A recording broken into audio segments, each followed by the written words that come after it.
Welcome back to From the Shed End. Welcome back to the channel. Myself, Theo, and the other Theo. How are you doing? How's things?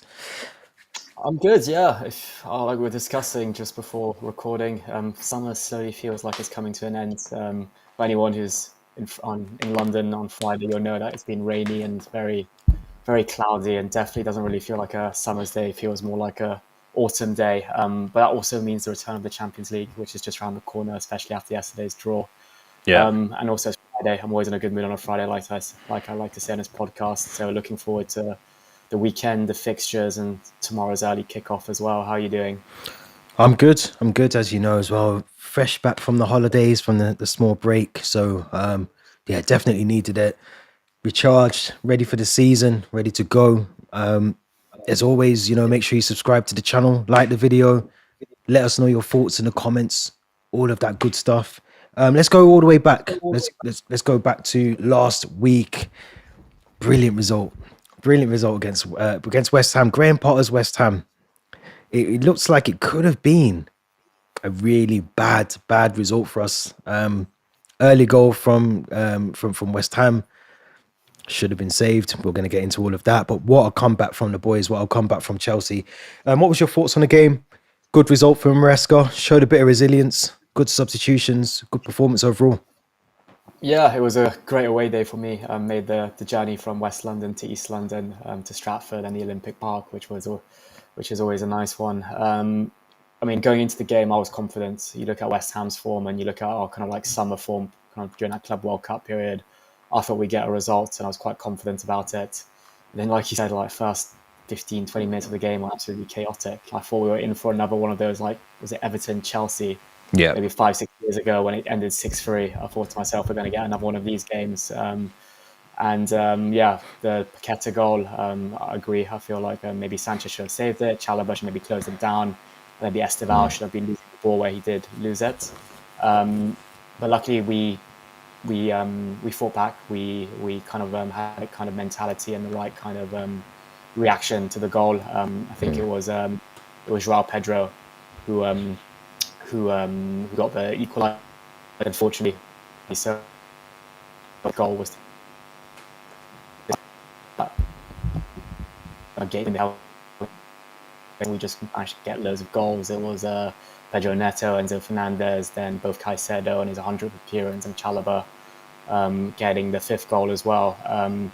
But yeah, what can I say? It was just like, I think it was poor defending from West Ham. I thought we seemed kind of like take advantage of their flaws, which was set pieces, and we managed to kind of get a lot of our goals on set pieces or crosses into the box. I think it's maybe the guy we got from Brentford, the set piece coach. I was a Cueva, I think his name is. Yeah. Maybe he kind of like spotted something with how West Ham lined up or kind of their system. And then, yeah, it was a resounding 5-1 win, our first victory of the Premier League season. It's putting a lot of pressure now on our former manager, Graham Potter at West Ham, but that's none of our business now. I feel a couple of standout stars. Joao Pedro, once again, he stood out with the 1 goal, 2 assists. And I feel like Estevao probably kind of going into that game knowing it was going to be a substitute, and then 5-10 minutes before the match being told he's going to start, given the injury to Cole Palmer in the warm-up in his groin.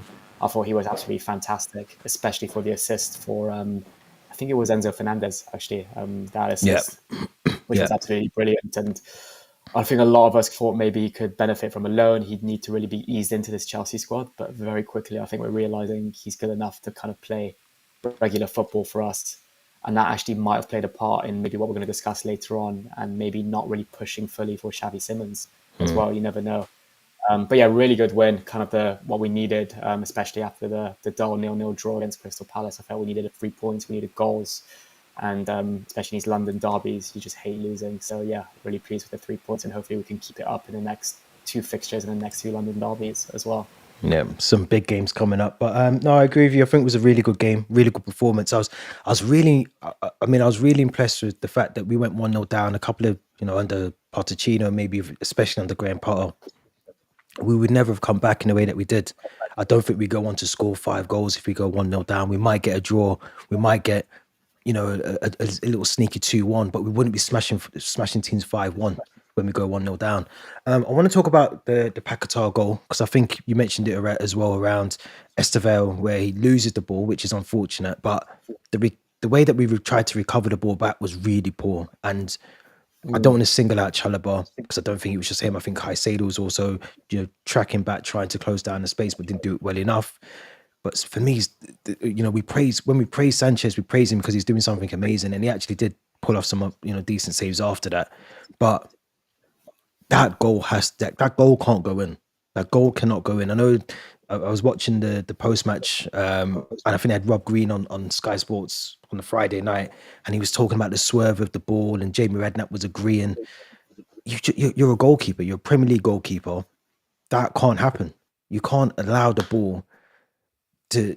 Those are the small little things where we talk about if we want to try and win a Premier League or we want to try and win a Champions League, which we'll talk about later on.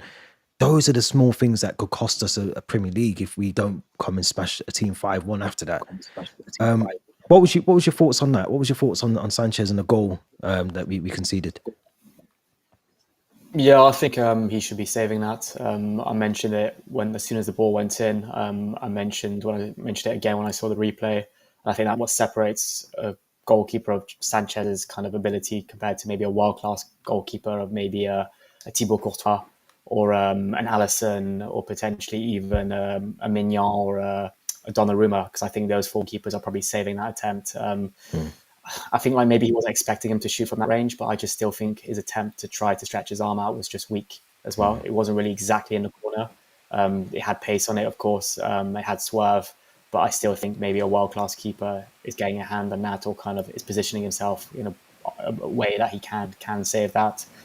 He did make, I think, a save quite soon after, if I'm not mistaken, or maybe in the second half, quite some decent saves. But still, I think it's I think there's going to be a big kind of question mark on Sanchez this season. I think a lot of people forgot at times how poor he was last season, given how well he ended the season and his Club World Cup form. But hopefully, he doesn't make us regret not going in for Donnarumma or not paying the asking price for Mignon as well. No, it is worrying. But as you said, he made some really good saves after that as well. But one other player I do want to talk about is Liam Delap, because I think as much as he didn't score a goal, there were so many things that impressed me with Liam Delap. And maybe it's because he had João Pedro just playing off the back of him. But he was doing some really good work on the ball and off the ball in terms of holding up the play, linking up the play. I think he's the one who lays the ball off for Estevao to then, assist Enzo Fernandez for his goal. There's a lot of things that I think as a number 9 you're expected to do. Obviously, your first, objective is to score goals in the team, but the way that he plays, he almost reminds me a little bit of Harry Kane, the way that he can sort of step into a bit of a midfield role, link up the play, lay the ball off, hold up the ball very well, strong on it. Are you hoping to see more of that this season? Obviously, now we know potentially Nicholas Jackson's leaving. It will free up Liam Delap and João Pedro to fight it out for that number 1. But it has proven from Friday that you can have both of them playing in the same 11. Absolutely, yeah. I think we're going to be seeing more of that, the two of them both in the same starting 11. And like you correctly said, I feel like maybe he didn't score, but I think his all-round game was really good and really promising. And I think, again, given his price tag, I wouldn't say the expectations are low, but there's less pressure on him to perform week in and week out. And he's got players like Palmer, Estevao, João Pedro, hopefully Gittins, and another player we signed maybe in the next couple of days can also contribute with goals and put a bit less pressure on Liam Delap. But no, I was really pleased with his performance. I feel like it's only a matter of time before the goals come. You look at that goal and how well he took that strike against AC Milan in that pre-season friendly a few weeks ago. I feel like that's what we're going to see a lot more of him as well. So yeah, I'm pleased with his signing, and I'm pleased to see that Maresca is kind of trusting his system to experiment with the two of them in the same starting 11 as well. It is interesting. It is interesting. I was impressed with the team. I was really impressed with the way that we played. The goals were taken very well. Like you said as well, Thomas Tuchel was there. It was almost like a full circle moment. Thomas Tuchel was sat in the crowd, London Stadium, watching, Graham Potter and obviously his beloved Chelsea. It was almost like a weird moment to see the ex-manager that we all wanted to stay at Chelsea, sitting in the stands watching the manager that ultimately took his job. you know, you don't wish any sort of misery on anyone, but I think you could see that Graham Potter was definitely out of his depth last Friday. Didn't have any other options off the bench. We will have, I'm sure, tougher tests to come over the next, couple of months or so. But that was a very good performance from Chelsea. It was a really good performance. I think the timing was right as well, because I think it probably kind of like gonna mean that West Ham might panic now, buy a few players, break the bank, and they might kind of strengthen their team. They might even change manager in the next few weeks before the next international break. So I think the timing to play them was perfect, similar to when we played them last season when they had Lopetegui still. We beat them 3-0 at the London Stadium and they looked very poor. But yeah, no, I think we can only be pleased with how well we played despite West Ham being really poor. I think the only criticism is maybe we didn't score more in a way. Like Estevao had that golden chance in the second half, and there might have been a few other occasions. I just feel like Wan-Bissaka, was it Kilman and Agard were just so poor defensively and so open as well. So I think that's something we could have definitely capitalised on. But at the end of the day, you score 5 goals and you get 3 points away from home. You can only be happy. Yeah, I agree. Let's talk about yesterday's champion. I think we've got one of the toughest runs, if I'm honest. I think for those that are listening on the audio version of the podcast, so the draw for the Champions League was done yesterday around 5 p.m. We've got some tough teams to play. We have Barcelona at home, Bayern Munich away, Benfica at home, Atalanta away, Ajax at home, Napoli away, Paphos at home. Return for David Luiz, and we've got Karabag, who I think we've previously played them away as well. Which I think, if you look at the fixtures, potentially is probably one of the easier out of the 8 that we've got to play. But Theo, what's your thoughts? What's your take on obviously the run of fixtures that we're going to be potentially playing in the Champions League?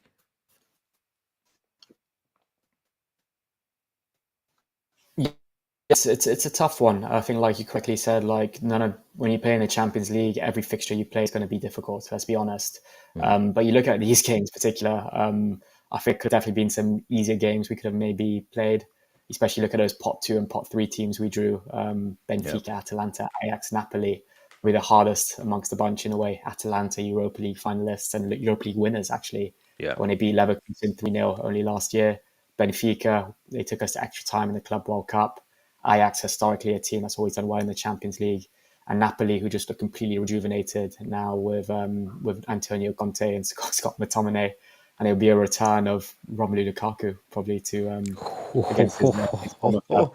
I mean, it is away from home, so he won't be coming back to Stamford Bridge, luckily. And then you look at Paphos, first time then playing in the Champions League. They're going to want to impress. And you mentioned David Luiz. He recently signed for Paphos, so he'll be returning to Stamford Bridge. Karabag, like you said, probably the easiest fixture, but we do have to travel to Azerbaijan midweek. Probably kind of like sandwiched between 2 Premier League games, which is not going to be easy. So I think timing of these games is going to be really crucial in terms of like, can you rotate? Can you maybe, by the time we play Karabag, will we already secured maybe top 8 in the league phase to be able to maybe rotate the team slightly more? Or would that be one of our first games where we're going to have to play like our best 11, essentially? And then the 2 pot 1 teams, I mean, I looked at all those pot 1 teams. They were all European giants. Maybe if we were lucky, we could have maybe got Inter Milan and Borussia Dortmund, maybe the easiest of the bunch. But Barcelona home, Bayern away, probably alongside PSG, I'd probably say those will be the 3 toughest fixtures, probably. So yeah, I think we've definitely got a tough run of games. I think you sent it to me and I put a tweet up yesterday. 2012 in the knockouts, we played we played Napoli, Benfica, Barcelona, and then Bayern Munich in the final in that order. And we're playing 4 of those teams again.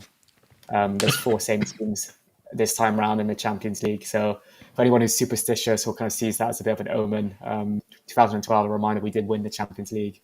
So it could be a sign that maybe, these familiar opponents might actually be a kind of a blessing for us. But yeah, really, really tough fixtures. Looking forward to seeing when the dates are released and maybe what fixtures, Premier League fixtures or Cup fixtures, are kind of around those games.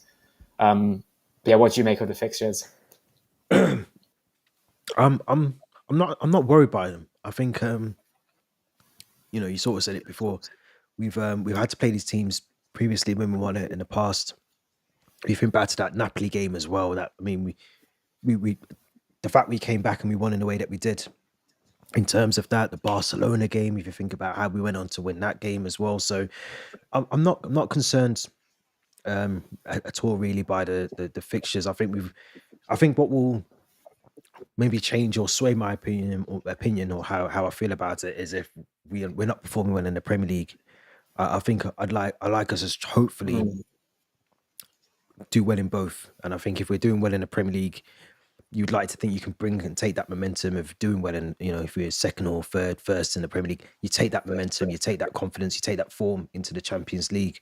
So, and look, we played these teams. I know it was a different circumstances. We played some of these teams previously. We played in the Club World Cup. We had to play who we had to play. We played Benfica. We played obviously Dortmund and to get to the final. So I'm not concerned. The only thing that will worry me again as well is injuries. But I do feel this season we have got enough cover in most areas. Maybe a centre back. We need another one of those if we don't bring one in. But I'm not concerned. I'm not concerned at all. I think it's good that Maresca's there. I'm glad Maresca's had an opportunity to do this. It's the first time, I think you said it a couple of weeks ago, that we've had the same manager take the team into another season, almost back to back. We haven't had that for some time now. So I'm glad that it's Maresca doing this because I think he deserves the opportunity to take the squad into the Champions League. What's your expectations from the Champions League? What do you think we should be be trying to win it realistically with the teams that we've got in there in our group or our I think fixtures? yeah, I mean, bearing in mind that we still can, I think, finish in from 8th to 16th and still, I think, get in that qualifying phase to be able to get to the next phase. So I'm quite confident we'll qualify to the knockouts, whether that's top 8 or whether it's via a qualifying match or a knockout, what do they call the playoff ones. Tough fixtures, really, really tough fixtures. I think we will drop points in a few of these games. It might be in games we least expect it as well. Atalanta away, Napoli away, these are really tough grounds to go to. But we also proved in the Club World Cup, especially in that final, that we can play the biggest teams in Europe and be dominant and get the results as well. So we can kind of compete with these European giants at the highest level. So I'm quite confident that we'll get to the knockouts. And then once you get to the knockout football, like we've proved on so many occasions, anything can happen in football. Yeah. 2 legs of a Champions League tie, anything can happen. Like you said, I think you look at the timing, Tottenham, I think they got a lot easier games than us. So that's going to be tricky. I'm glad we actually avoided Kairat, who are probably the lowest coefficient actually in the Champions League this season. But I'm not sure you've seen, had we played Kairat, we would have had to travel, I think, to Almaty, which is on the Chinese border between Kazakhstan and China. And it would have been a 12-hour flight. 12-hour flight, or I think like a ridiculous, like an 89-day like car journey, something like that. So probably for the players, kind of like energy levels, you probably want to avoid that tie. So Paphos and Karabag will take that from pot 4. Those are 2 games I expect us to pick up 6 points in. But it's going to be tough. I'm still debating which kind of away game I want to pick from the bunch to be able to maybe travel. I'm thinking Bayern Munich away would be a nice one. I like German beer. Yeah. Especially they're quite generous on the sizes as well. So that could be a nice one to do. And back in the stadium, we won the Champions League in 2012 as well, the Allianz Arena. So some happy memories there as well. But my expectations are high to get out of the league phase. And then, like I said, knockouts, anything can happen. But I am looking at all the teams here. The level, the quality of this season in the Champions League is really, really high. Like you look at those top 3 teams, Sporting Lisbon, Ajax, Napoli, PSV, even Marseille, who historically are a big team in the Champions League, and then got teams like Bodo, who had a really good Europa League campaign, and Slavia Prague will maybe cause some upsets. So it won't be easy, but let's see how things go. One thing I'll say is that I remember last season Liverpool, I think, topped the group or topped the league.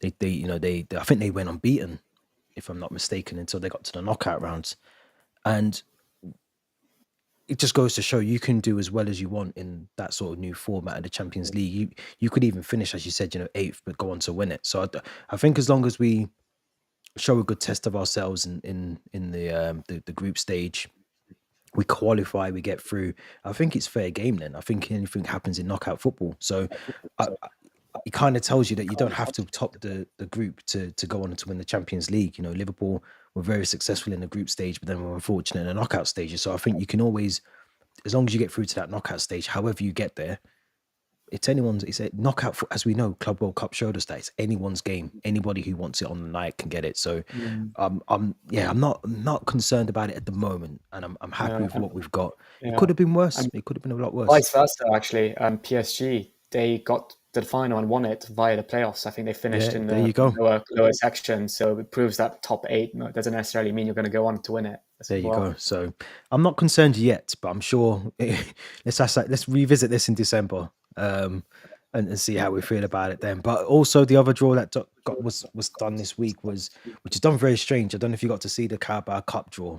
I thought I was going to miss it because they did it before. I think it was a Grimsby game, and I went out the room, came back, and I just saw them pulling balls at the partners. They normally do it after the game, but what they did was they had to do like the draws of who was going to be at home, who was going to be away. I think it's all to factor in for like the European teams and all the rest of it. But anyway, we've got Lincoln City, which is a good draw for us. I think it could have been worse. We could have been Manchester United playing Grimsby, getting smashed in penalties, but we weren't. What's your thoughts on Lincoln City? Good little draw for us. A trophy that I think we have to respect as well. We have to try and win. We both said we want a domestic trophy this season, but we'll take either FA Cup or League Cup. But what's your thoughts?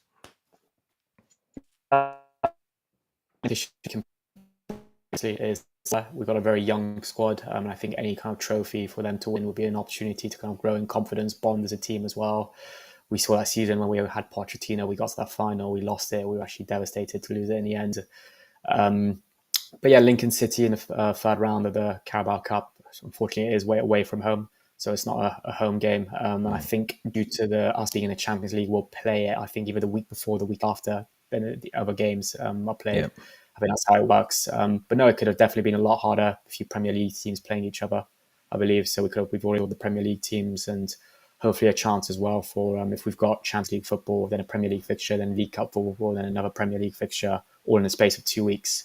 You're hoping this is a period where Maresca really utilises the squad, plays maybe players like Andre Santos, like Asham Pong, like potentially, I'm not going to say his name yet, but the guy we're going to sign in the next few days as well. We're talking about him next. We're going to talk about him. Yeah, I know it's the title of this video as well.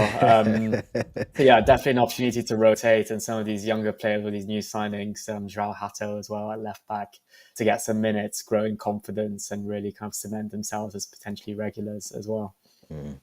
Yeah, I think one thing I didn't mention, sorry, about the Carabao, and I think this will be the same for the Lincoln City game, is we do have a very good squad, and we have players in there that we can potentially. I was watching the under 21s against Shrewsbury, I think on Tuesday, and you've got Genesis Antwi in the team, who's a very good player. There's a couple of youngsters I think we can still. I mean, that's if we keep Antwi as well. We might lose him, but if we don't lose him, then. But there's some really good players in the team, and I think as long as we mix it up, we give players rest when they need it. We don't want to end up with a situation where we're losing a key player again. So like Levi Colwell, or imagine we lose João Pedro, or we lose Pedro Neto, Cole Palmer. We don't lose a big player for a big injury by playing him in a game against Carabao or Paphos or Lincoln City. So I think Maresca has to swap and change that team and utilize it very well. I've got a bit on my face. I just realised you called it the Carabao Cup and not the Carabao Cup. Oh, that's what happens when you kind of when you play Carabao, and then straight away you transition into talking about the Carabao Cup. It was bound to happen. If that's what we've got to call it to win it, let's call it the Carabao Cup. Yeah, but also something interesting is I realised that we at the end of I think the Leverkusen or the Milan game, Reggie Walsh came on. I think he played on Tuesday. Which is maybe an indication that he might have a bit more first team minutes in these type of fixtures, maybe, or when we kind of, we were confident that we're going to get the win, we're 4-0 up or something like this. Reggie Walsh can come on like he did against Joe Gardens, like he did in that friendly against AC Milan. Yeah. It was a bit of a as well. Yeah.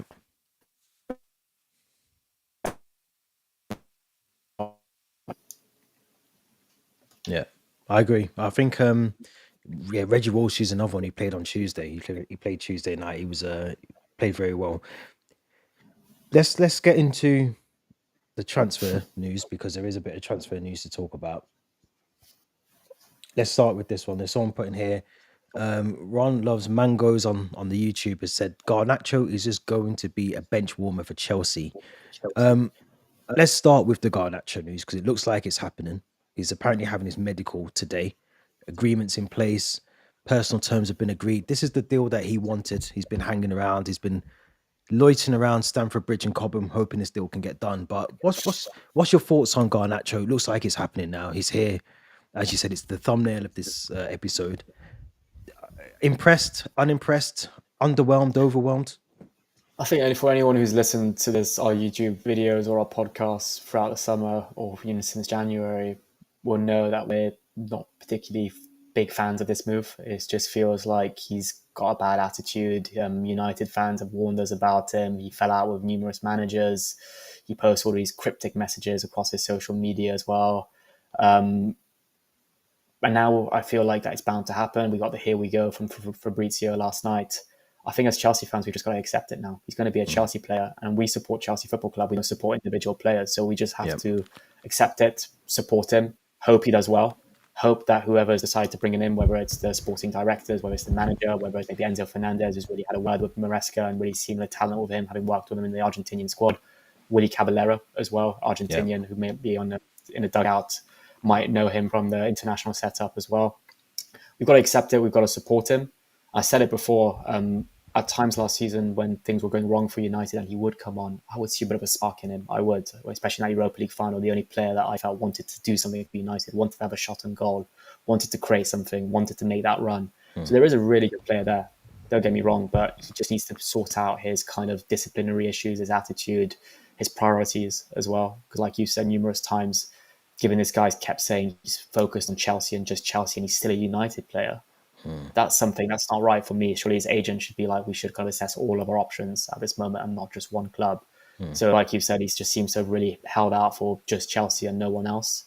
I sent you that image yesterday on WhatsApp, him in a Chelsea tracksuit, probably only a few years ago now, given he's only 20 years old, but maybe he grew up supporting Chelsea, which was always nice to see. And one thing I also will say is in that West Ham game, given Cole Palmer injury, given that Tyreek George was not in the squad and is looking like he's about to sign for AS Roma now, we only had Gittins, I think, who could come on and kind of be in that position of winger attacking midfield. So I'm not saying we lack depth, but as soon as you have one or two injuries, you can maybe do with a bit more of an attacking player, someone can maybe come off bench, play in those type of games you mentioned. But then are you signing someone for 40 million or are you signing him to be a first choice player? That's what I'm a bit confused about. And it just seems a bit like when we signed Sancho quite late in the window last season, and we were a bit confused as how he was going to fit into the team, whether he's going to be a first choice, a bench warmer, play week in, week out. So yeah, that's still TBC. But like I said, we've got to accept it now. We've got to support him. So yeah, let's hope we kind of get the best of Al Garnacho and he proves us all wrong, and also makes Manchester United regret maybe selling him as well. I mean, it's a deal that I don't think is. So I mean, originally I think United valued him at £70 million. So we've been able to get this deal done for 40 million plus a 10% sell-on clause for United. Obviously, he's had a massive fallout with Ruben Amorim as well. He was excluded from the pre-season tour. He scored 21 goals in the 23-24 season. 10 goals last season in 36 appearances. He's obviously eager to secure this move because there's the World Cup squad. Obviously, he wants to be part of that. He rejected offers from Aston Villa, Napoli, and Bayern Munich because he wanted to prioritise Chelsea. He becomes United's fourth highest sale ever as well. So I do worry about the deal. I think I've said it on here before that I don't see necessarily why we're signing him, but if he's going to become a part of the squad, like you just said, we have to support him. We have to back him. I think if it doesn't work, you know, I'm glad we haven't spent 70 million, which I think is what United seriously did think they were going to get from us. But I think we've played the deal really well in terms of holding out, waiting and waiting and waiting, and we've kind of forced United's hand a little bit, and we've shown that we don't, we have got other alternative targets. We don't necessarily need to go out and buy him. So if United really want rid of him, which I think they do, they're going to take the 40 mil. I mean, look, if he doesn't work out, this is a club that we know will sell players for profit, and I think that's another reason why I think they brought him in as well, because I think the club potentially want to try and bring some players in where they know that they can flip them in 2 or 3 years and try and make money off them, and that's what they did with João Felix. You look at Renato Veiga as well, who we talk about. So many other players that have gone out recently where we've made a profit on them. I do generally think that's some elements of that as to why we've signed him. But if he comes in, hits the ground running, he doesn't turn up late to training, which he did a lot at Carrington, then I think he will get some minutes. I think Enzo Fernandez will be a big role model, hopefully, for him in the team. As you said, Willy Caballero as well. So I'm looking forward to it now that it's happening, but I'm not expecting amazing things either. Yeah, it wasn't only long ago. Ridiculous bicycle kick at Goodison Park. And had it as like one of the best kind of like young talents in Premier League. But like you said, we've just got to get behind it now. We've got to accept it. We've got to support him, and we've got to hope that he kind of provides us with, proves a lot wrong and is able to prove his 40 million price tag. And United did put in a sell-on clause, which maybe makes them think that we might look to sell him in maybe a year or two. Which, like you said, Veiga, João Felix, all these players, even Amogu, who only got like a couple minutes for us. We're not afraid to sell players after 6 months, after a year. So I wouldn't be surprised come next summer or the following summer, or January, in the year and a half time that we're maybe looking to sell him to La Liga or to Saudi Arabia or God knows where. But yeah, for the time being, if he's going to be a Chelsea player, if we get the official confirmation before the 1st of September, we've got to support him. And hopefully after the international break, I think our first game back is against Brentford. He can maybe have a bit of an impact, substitute appearance, and kind of similar to what Sancho did against Bournemouth in his first appearance. Even though that kind of didn't really work out as we would have hoped after that. He can then prove us all wrong, hopefully. No, I won't hold my breath. I won't hold my breath. But let's hope. I did say hopefully. I said hopefully. Let's hope he does prove us wrong. Let's talk about XAVI SIMONS, where the news has sort of picked up a lot of pace over the last 24 hours, especially last night as we're recording this. So, we've been talking to XAVI SIMONS. I think personal terms were even agreed with the player. RB Leipzig were holding out for X amount. We were only offering X amount. Tottenham have somehow come in, swooped in, and they look like they've got the deal done. Personal terms, fee agreed with RB Leipzig. I think medical is booked as well, whilst we're recording this as it stands for today. So it looks like he is going to be a Tottenham Hotspur player. I'll be honest, I wasn't massively happy that we were signing him. He's a very good player, but I'm pretty sure I said on here, so I'll have to go back and quote myself, but I'm pretty sure I said, do we need him? Where does he fit into our squad? What's your thoughts? So is this really, because there's a lot of reactions at the moment, as we know, our fan base is very reactionary. There seems to be a lot of people outraged by the fact that we haven't signed him, but there was a lot of fans while we were linked with him that couldn't understand why we were signing him. So is it a bit of a fake outrage just because it's Tottenham maybe? What's your thoughts on this whole deal and how it's gone down so far? I think I completely agree with you. I think if we go back to our previous recording, we can maybe find that little passage where we both agreed, like, he's a fantastic player. He's played with Barcelona, PSG, RB Leipzig. But is it a player that actually we need, given I think his natural position is at number 10? We've got Palmer, we've got Esteval, we've got Enzo Fernandez who can play there. So it was a bit of a confusing move. And I felt like end of July, beginning of August, I think he missed a few training sessions, or he was included in a few pre-season squads because he looked like he was about to sign for Charlton. Fabrizio probably had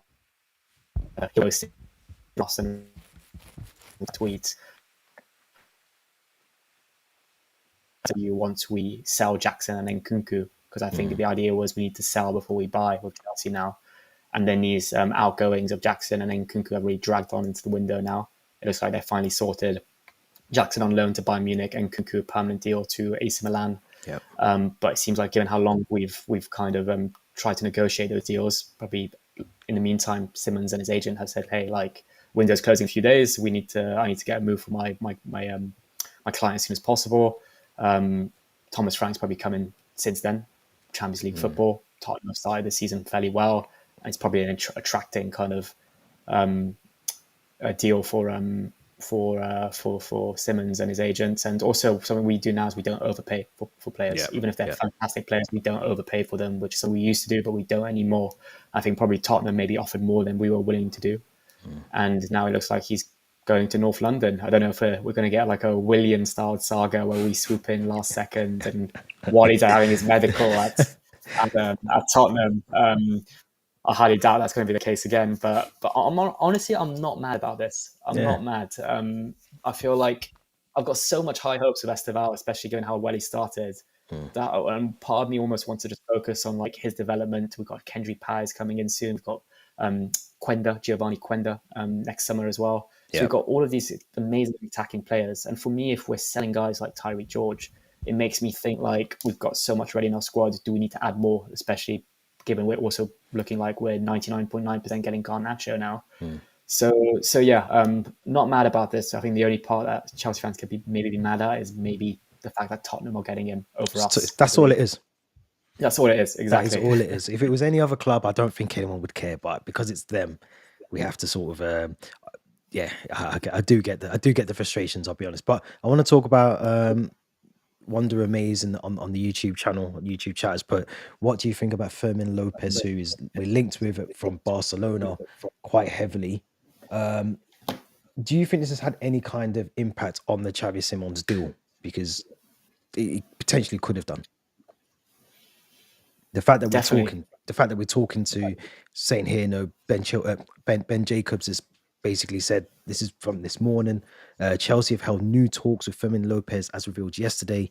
Key remains convincing Lopez to leave Barcelona with work so far primarily focused on the player side. So do you reckon that's maybe, I don't know, Xavi Simons, representatives got wind of that and thought, actually, you know what, we've been hanging around for 3 weeks. Nothing's happened. Let's go and get us a deal elsewhere. Yeah, definitely. Or it could be the other way around. Maybe we've just given up on trying to sign Xavi Simons, or we changed our kind of our primary looking.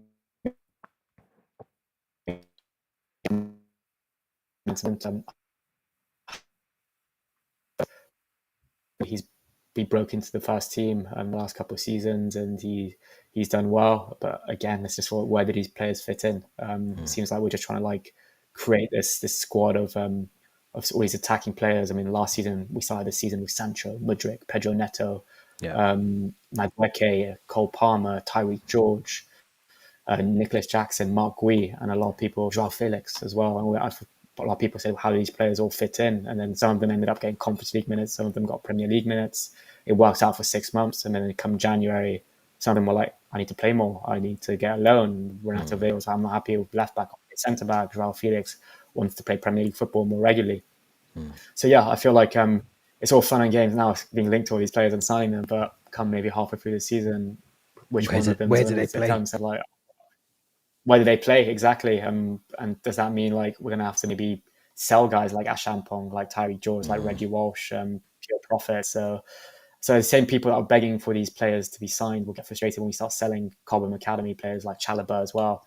And luckily he hasn't been linked with a move away, but maybe January, same situation again will happen. We'll try to sell him or maybe force him out. And I wouldn't be surprised. Same thing with Levi Colwell. If he never recovers from his injury, or he never comes back the same player, will we learn from the mistakes with Hudson-Odoi and maybe even Reece James? We try to sell him as soon as possible. There's a lot of question marks, I think. It's all fun and games being linked to these players, but we have to think kind of for the future, for the season, and not just for this season, beyond the season as well. Yeah, I agree with that. I agree with that 100%. Let's talk about the German duo of Carney Chukwuemeka and Aaron Anselmino. Anselmino, who has gone to Borussia Dortmund with Carney Chukwuemeka. Anselmino is on a seasons-long loan, 20 years of age, needs experience, wants to try and again break into that World Cup squad. Carney Chukwuemeka has completed a deal in the region of 20 to 25 million euros, potentially rising to 28 million with add-ons. He signed a 5-year deal until 2030 with the Bundesliga team. he had interest from Juve and RB Leipzig. I feel like we might regret this Carney Chukwuemeka deal a little bit. I don't think he was. Did you think he was really given a fair crack at the whip at Chelsea in order to be able to show what he could do? I personally don't think he did, but do you think he had the opportunities? I don't think he did. No, I think when he did have the opportunities, I always felt like he performed really well. He got that goal against West Ham. He looked like he'd be a starter under Pochettino in his season, and then a really unfortunate injury, struggled to come back. And then I think when he did come back, come like February, March time, he had that brilliant goal against Leicester in the FA Cup. It was kind of league squad, Shamrock and these type of teams. And then he was sent out on loan into the Bundesliga, but he was one of those players I had such high hopes for, really, really high hopes for. And I felt like there was just something about him when he played, and almost like thinking to myself, how did we get this guy from Aston Villa? And how was he not like a big name being linked to the likes of Bayern Munich, to Man City, to Liverpool? And I was so fortunate that we had him in our team. But yeah, it just seems like we discussed before, if things now are players on the fringes, or if we see that we can sell a player quite quickly and make some money out of him, then we'll sell him. We are a selling team now. So unfortunately, that's what's happened now. And maybe the player himself pushed for a move where he wanted to go back to the Bundesliga as part of it was something in his loan that allowed him to play the Club World Cup. So maybe he really cemented a close bond with the manager, the players there, and kind of told them he'd push to come back. One thing I will say about the Bundesliga, and especially Borussia Dortmund, it's a fantastic league to develop like young players, especially British or English players. Yeah, we've seen it with Sancho. We've seen it with I think Ampadu went out there on loan once as well. I don't know how well he did, but even the Bellingham brothers Reece as well. Nelson. There we go, Bellingham brothers. So yeah, for Anselmino as well, I think it'll be really, really good for his development. He'll get hopefully some Champions League experience as well. But yeah, unlike maybe Madueke and some of the other players that have completed transfers this season, I think for Chukwuemeka, you can only just wish him the best. Yeah, definitely a different difference in contrast between the two signings there. But Anselmino as well on loan. Good move for Anselmino.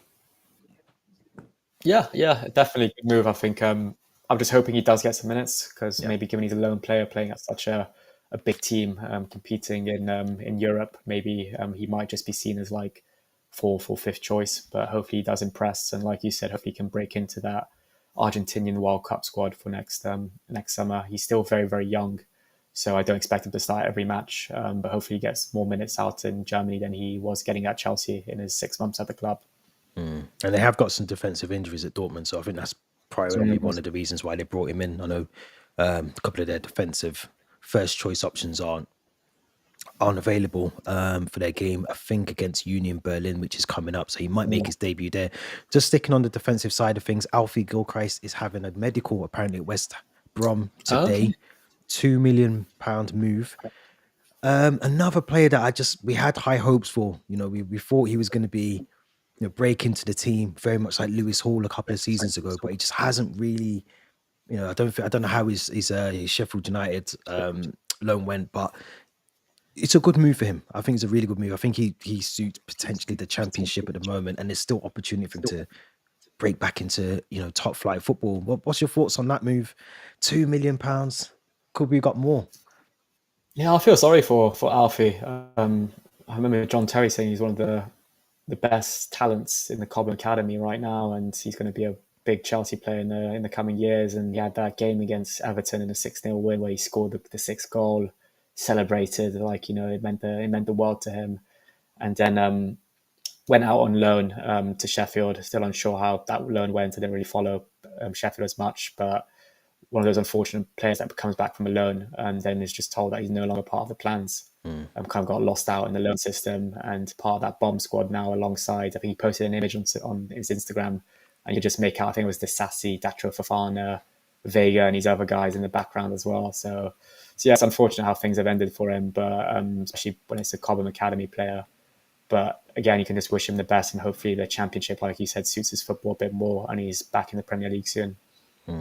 I think I agree with that. I think he's a top talent, and for someone like John Terry to say that about you, there's some truth to it. I mean, he's not going to just say that about anyone, so I think there is definitely truth to that.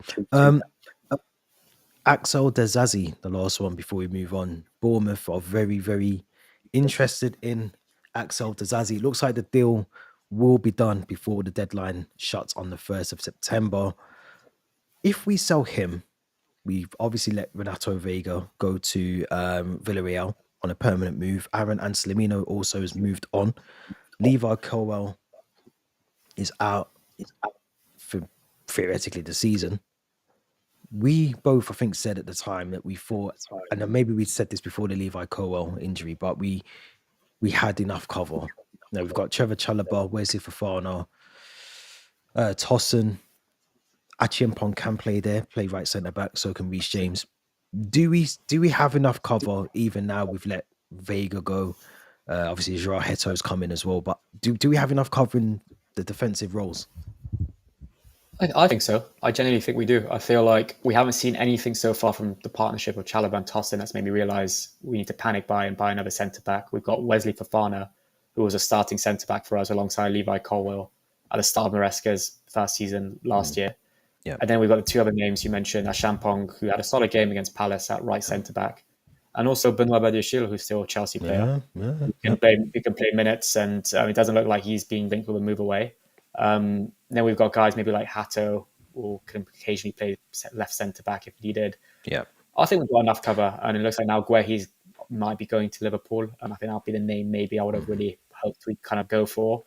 Another name I feel like I'm surprised we haven't been linked with, because I think I was seeing that he was being linked to Galatasaray for like 15 million, was Akanji from Man City. I was going to bring his name up. Yeah, I just feel like that would have been a kind of like a smart signing experience, Premier League proven, doesn't need much time to adapt, maybe happy playing, being in the third choice centre back, filling in occasionally. But yeah, I just feel like if we sign someone to be banking like I feel until I notice autumn games, especially in that Champions League phase between now and January. I think maybe we're one injury away from potentially needing another centre back, so it's hard for us to maybe understand from a fitness perspective how things will plan out. But I'm confident with those 5 names I listed, we can hold the fort until Jan. Yeah, I sort of agree with that. I think as long as we keep maybe Badiashile, which I think we will now. I don't think, as you said, he's not been linked with anyone. And then obviously we have enough cover, I think, in those areas. Obviously, if we pick up another big injury, then of course you start maybe regretting that decision. But I think if we can rotate the squad and we can, I always say you want a consistent two. We play with 2 centre backs. You want those 2 centre backs to be consistent throughout the season, not to be mixing and changing. So you'd like to think if it is Tosson and Chalobah or Tosson and Fofana, that both of those are good enough to stay fit for the season. So yeah, I'm not entirely concerned at the moment. It's a very unconcerned podcast episode this week. Not much is worrying me. Maybe it's because of Friday. Maybe the sun suddenly decided to show its face. I don't know. Maybe because we've got Fulham 12:30, which we'll talk about in a bit. But before we do that, let's talk about our amazing kits that was launched. I think it was launched whilst we were both away. But the Total 90 third kit, a thing of beauty. What's your thoughts? What's your thoughts on the kit? Yeah, I'm a huge fan, especially seeing it on the players at the London Stadium on last Friday. And especially, I think, for you and me, who kind of like watched Chelsea during that late 90s, early 2000s period, and we had the retro badge. It just screams like Didier Drogba against Crystal Palace. It screams like early stages of Mourinho's first time at Chelsea. So it's definitely got that nostalgic nod and that kind of blend of retro aesthetics combined with a modern twist as well. I know a lot of some voices on social media have kind of criticized it, saying it's aggressively basic. But I completely disagree. Sometimes these basic kits are the ones for me that kind of look the best. And especially about a sponsor, I just think it looks so clean as well. Yeah. So yeah, I'm a huge fan of it. I love this kind of like throwback to the past as well. And a lot of the kind of promo videos picking the 4 new signings of João Pedro, Estevao, Delap and Gittins to kind of model the kit. I thought that was a nice little touch. Yeah. This is not so much about the kit itself, but just the prices are absolutely extortionate. I think I saw I wanted the player version with the Club World Cup badge and potentially a name on the back. It would have set me back £150. Yeah, you need to. It's mental. mental. I mean, long gone are the days where you could just walk into the mega store and get the latest kit with the badges and name on the back for 40 quid, 45 quid. Those days are absolutely finished. But no, take nothing away from the kit. It's clean. Yeah, no, I agree. So you have to Yeah, no, I agree. I think it's one of those kits that just it does take you back, doesn't it? It's a throwback kit. It is a proper throwback kit. Um, yeah, which I think if you grew up again, like you said, you know, the early 2000s, even before that, you know, I'm going back. Some of our kits have been really amazing. Some have been really dreadful. That is one of those kits, and you know me already. I've been on a kit ban for many seasons now, but that is the one kit that is making me think I might have to. I did say, I think I said last week or the week before, I might have to break my word and buy the kit because it's that good. And even all like the training gear, all the training stuff that goes with it. I am tempted. I really am. Yeah, I think it also depends on how well we play wearing it as well, because I know that always affects how much I like a kit like the one I'm wearing now. Yeah, Not necessarily the best looking kit, but just some really good memories wearing it. You yeah. know, at the Of course. Hawthorns, I think Fabregas away to Yeah, Leicester that's City. why. That's why, yeah, the winning Premier League goal. Yeah. So yeah, it's a lot of, but yeah, it's definitely started off well at the London Stadium. I might wait till Black Friday, and I think my mum got like a birthday discount code in August for the Chelsea Megastore, so I'm tempted to use that to buy Yeah. it. You might But yeah, need just it for that price. £150 for player version. And yeah, if you can just remove like a fraction of that price, it might make it already a lot more tempting. But yeah, I think similar to you, definitely on my wish list for the season. 100%, 100%. Before we move into the Fulham preview, obviously it's Chelsea related, sort of. Comment on the YouTube live chat. Mourinho gets sacked today. He was sacked earlier on. I think Ole Gunnar Solskjaer was sacked yesterday. Mourinho was sacked this morning in Turkey. Could you see Mourinho returning back to the Premier League and facing Chelsea for one last time? I think it's possible. I mean, Turkish league is very cutthroat with managers. That's both Besiktas and Fenerbahce, like 3 match days into the season, and they already sacked their managers. Yeah. So they're quite ruthless when it comes to managers. I think there's been a couple murmurs about potentially Mourinho back to the Prem to manage Nottingham Forest. That's what a few of my group chats have said. Yeah. I wouldn't put it past Mourinho wanting another challenge in the Premier League. I think a lot of his family's probably still in England as well. Yeah. I think he still wants to prove a lot of people who've said he's past it, that he can still kind of work wonders, and he's still got it. And you look at like post Chelsea, all the clubs he's managed, I just feel like Mourinho now just loves the kind of day in, day out of football. So he'll want to kind of bounce back as soon as possible, be back managing clubs, whether it's the Premier League, somewhere else, the Portuguese national team. I don't know. But I think that'll be a move.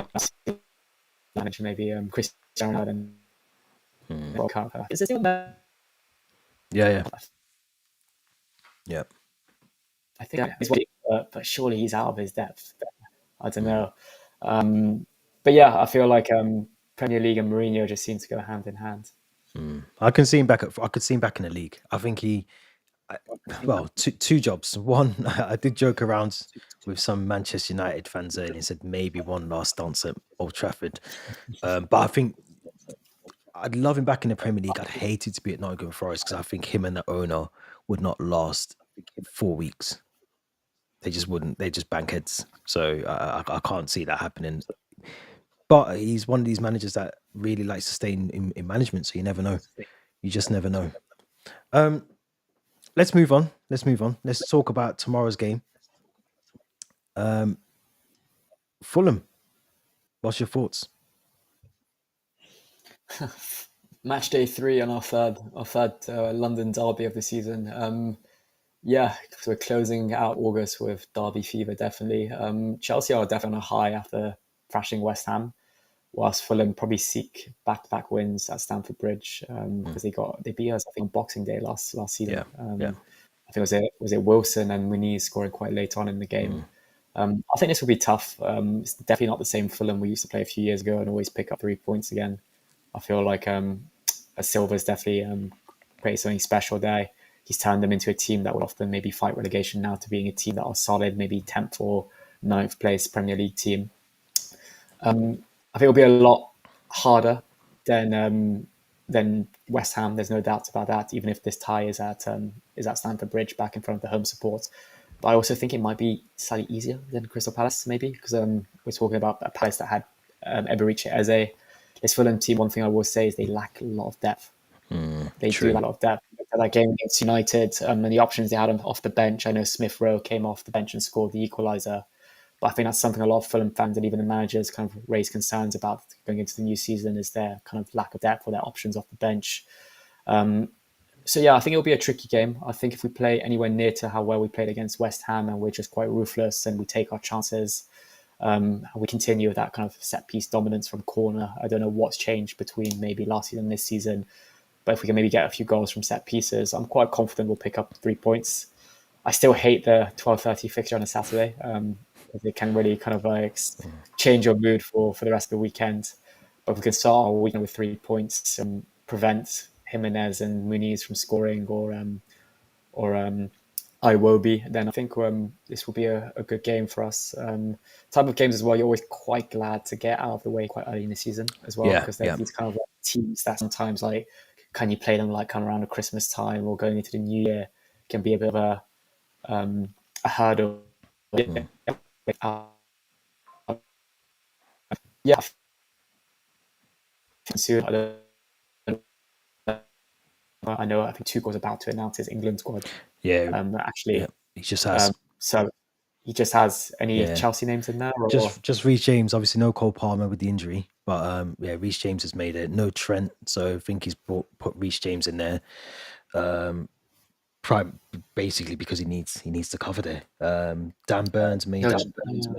No Chalobah then. No Chalobah. Yeah, it's literally just Reece James for us. I'm not mad against that. Obviously, I love seeing Chelsea players represent England, but if it means them coming back with injuries or being fatigued, then I'm not against it. But yeah, hopefully Cole Palmer's on the road to recovery. I don't expect him to be maybe fit for Fulham tomorrow. No, he's out. Though I think he'll be out. He was at Nottingham. He was at Nottingham. I was going to say Nottingham Carnival. He's at Notting Hill Carnival. He was at last weekend. So he was incognito, yeah. But hopefully, just keep him fit, and hopefully he's back for the Brentford game after the international break. Yeah, I think he will. But yeah, what are your thoughts on the West London derby tomorrow? It's always a tricky game. It's always a tricky game. And although Fulham played, I think, in the midweek games in the Carabao Cup, not Carabao, I think they rested a lot of players. So they'll be fully fresh. They'll be ready for this game. They played really well against Manchester United. I thought even going to the back end of that game, they were very unlucky not to get the 3 points in the end. So it'll be a tough game. You know, like you said, Marco Silva's got them playing some really good football. I do agree that they don't have as much depth. So maybe that's something we can use to our strengths, and we can, we have got the depth on the bench. We've got the quality on the bench as well. I think this is a totally different Chelsea team that lost to them Boxing Day last season. I think this is a team that's very much more unified, and it seems like a team that's wanting to play win games. Obviously, we brought in key attackers now in terms of João Pedro, Liam Delap. So I don't think we struggle.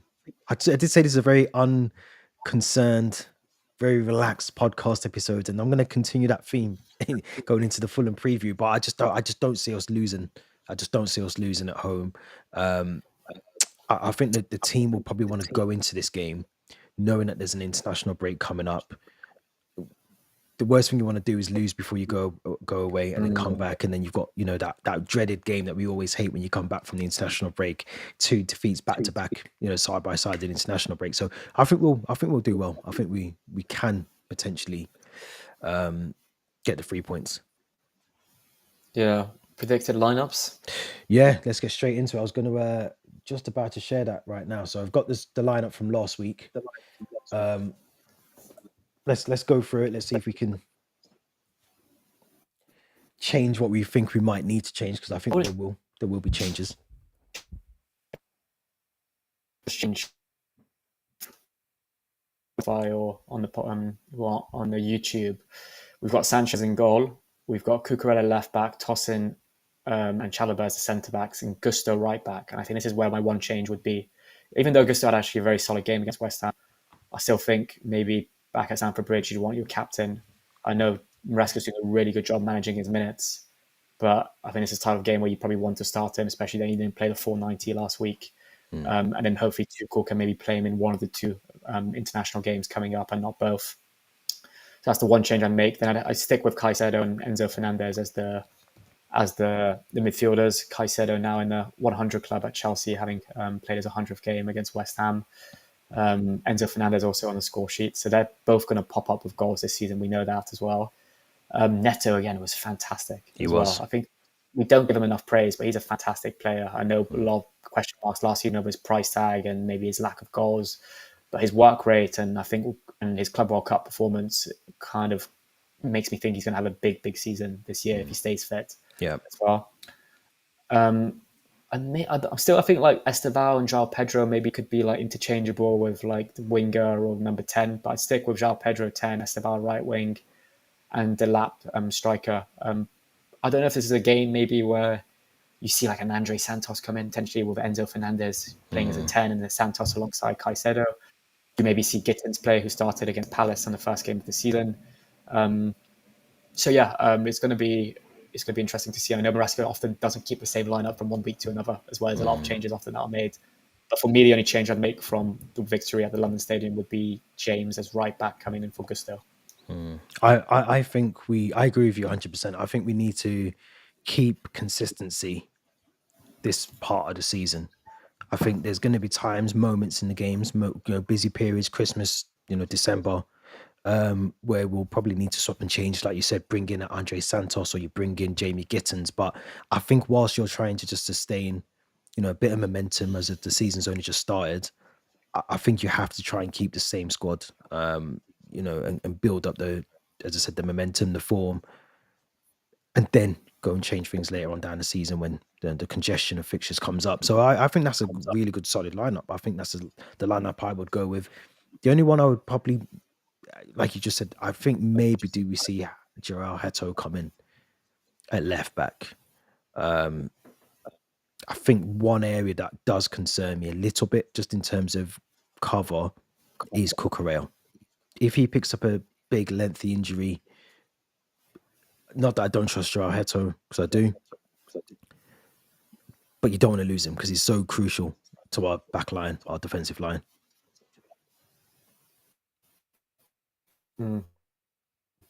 So I'm not sure. What's your thoughts? He's just been called up to play Bulgaria and Turkey.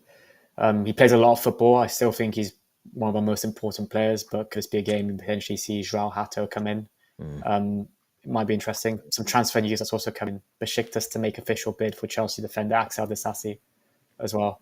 Okay. So it looks like Turkey could be his next destination and not Bournemouth. But yeah, I think tomorrow, 12:30 is going to be a big game. If we can start the season with 7 points from 3, I'd take that. I'll take that, absolutely. I'm quite confident going into it. Should we do score predictions or? Yeah, let's go for it. I'll let you go first.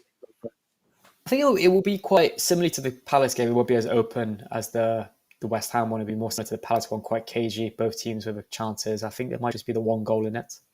I can see maybe Fulham scoring, but I think we'll win 2-1. I think. Yeah. Yeah. I think we can. I think we can get a 3-0. I think we can get a 3-0 win. I think, and I'm going to keep saying this is a massive season for Sanchez, and he has to start proving that he can keep clean sheets, that our defense can keep the pressure off him as well. So I think I'm going to, like I keep saying, it's a very relaxed podcast. I'm going to go 3-0. I'm going to stick with the laid back approach of this episode. 3-0. Get Garnacho in the doors. Get him signed up. What can I say? 3-0. Announce him at halftime, maybe. Or I wouldn't be surprised. I wouldn't be. Well, Arsenal done it with Eze, didn't they? You never know. I think we did it with Neto. Was it last season? And might have been in Sancho as And well. We did it Sancho. with Mudryk in one of our games when we signed him in Yeah. January as well. Yeah. So yeah, that could be something potentially we look at doing. I'm sure the marketing team are already planning like what they're going to do to unveil him on the socials. Yeah. But yeah, if we win 3-0 against Fulham, I think that would be a real kind of statement I agree. win. It'll be really, really big for us. And I think it'll prove tell a lot of pundits and a lot of fans out there that this Chelsea team's not mucking about. Yeah, gotta take us serious.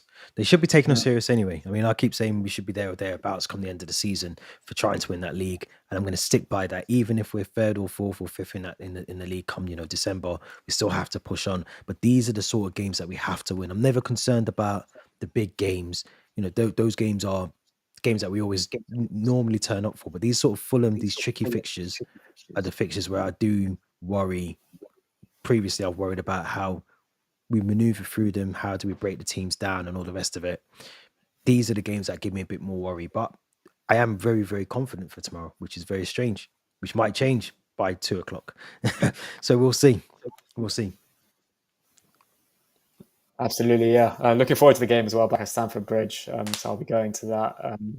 Make sure you follow us on all the socials as well, Twitter, Instagram. There'll be some match day content on there. Hopefully some of our goals. Quick one actually for you before we wrap up. Now that Palmer's injured, who takes the penalties? I'd give it to Liam Delap. If he's playing, I think Liam Delap should have them. I think for two reasons. One, I think it's going to help his confidence because I think he's doing all the right things. And I think as a striker, like I said at the very start of this, when we talk about West Ham, a striker does need goals to feed off the confidence and able to become better at what they're trying to do. And I think even if that's a penalty or if it's a open play goal, they all count. And you could see how much it meant for him in the, I think it was the AC Milan game. I think he scored a penalty in that game. You could see what it meant to him.